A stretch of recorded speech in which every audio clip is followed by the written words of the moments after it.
Anyhow, the difference between a state and a goal, big deal. This is a big deal. This is something you need to know, you need to understand, so that you don't conflate the two. And what I mean by conflating, I mean combine the two, where many times we can have a goal, an achievement in mind that we want to experience, that we want to, a certain outcome that we want. And we might say, when I achieve this goal, when I get my degree, I will be confident. When I make a certain amount of money, then I will be happy. And we conflate the idea of a state of being with a goal. And let me say it this way: have you ever reminisced with a friend? You ever talked about the good old days with a friend? I met up with a friend from high school not that long ago, just a couple of weeks ago. And when I was talking to him, we hadn't spoken for about 18 years. And when we were hanging out, we were reminiscing about being in choir together. Now, you hear choir and you go, choir's lame. I've heard that so many times. And what I'll tell you is, if choir was lame at your school, it's because your choir sucked, okay? So I'm just being honest with you. We were really good. So choir was cool. And we were state champions, and we had some really cool experiences. We got to stand on the stage with a couple hundred other people. My Uncle Dan, props to Dr. Dan Jackson, my uncle, who is now a university choir director and professor.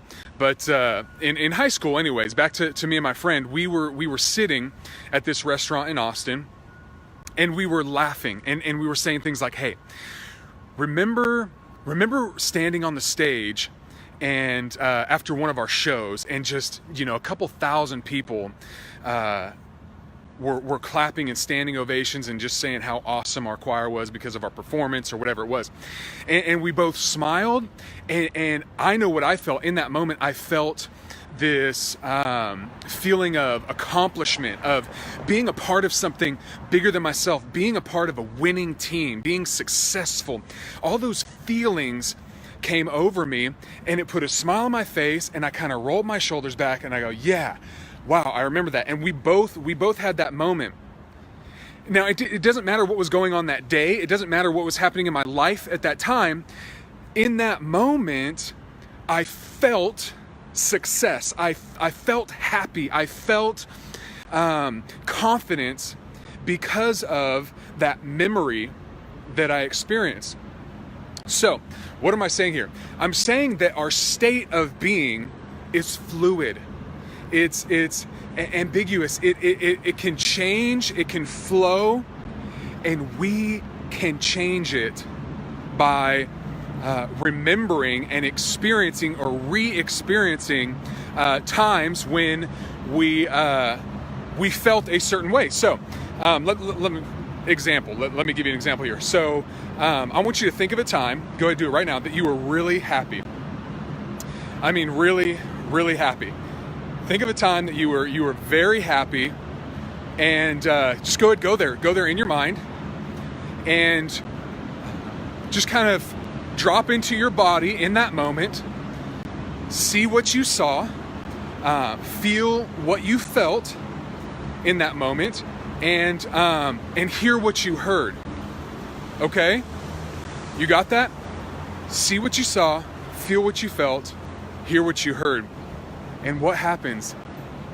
You begin to feel that happiness of that moment. You begin to feel and experience that feeling.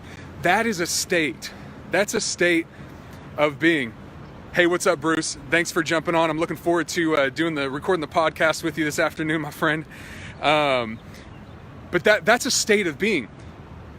There wasn't the difference between that and a goal is that with a goal, there are very real outcomes. There are competencies that you have to have. You can feel the state of confidence, but still be lacking competence. Be lacking competence in an area. You can say, I want to play the guitar confidently, but still need to get better in your competence of that. The goal would be the competency. the state of being would be the confidence. And many times we conflate the two. We combine the two. Now, why does this matter to you? I said I would answer the question, why does this matter? Well, let me give a very real example. Let's say you're going to school to become an accountant. And you say to yourself, you say, when I finish my degree as an accountant, I will feel confident.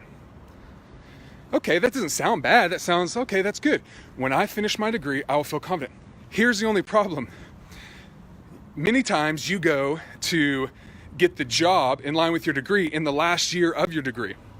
And if you have made up in your mind, you have conflated, you have combined the two of my confidence and my competence, the goal and the state of being, you have combined those two together, then when you're going into those interviews and you don't have your degree yet, where's your confidence?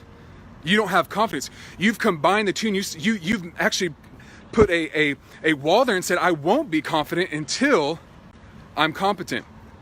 But that's not the case. We can borrow our state of being from another experience. It doesn't have to be the same type of experience. When I go into that place of where I'm really happy, and I think about, just like what I asked you to do, think about a time that you were really happy, really, really happy. I think about being about that close to my 2-year-old son's face and rubbing my head in his tummy, and he giggles. And so I see what I saw in that moment when he's looking at me and he's smiling. I feel what I felt, this just deep sense of joy and peace and just happiness. Life is so good. I feel what I felt, I see what I saw, and I hear what I heard, which was his laughter in my ears. And it's in that moment that immediately I can go into a state of being, of happiness, and I can switch it like that. So I really want to encourage you, recognize that you have power, you have control over your state of being.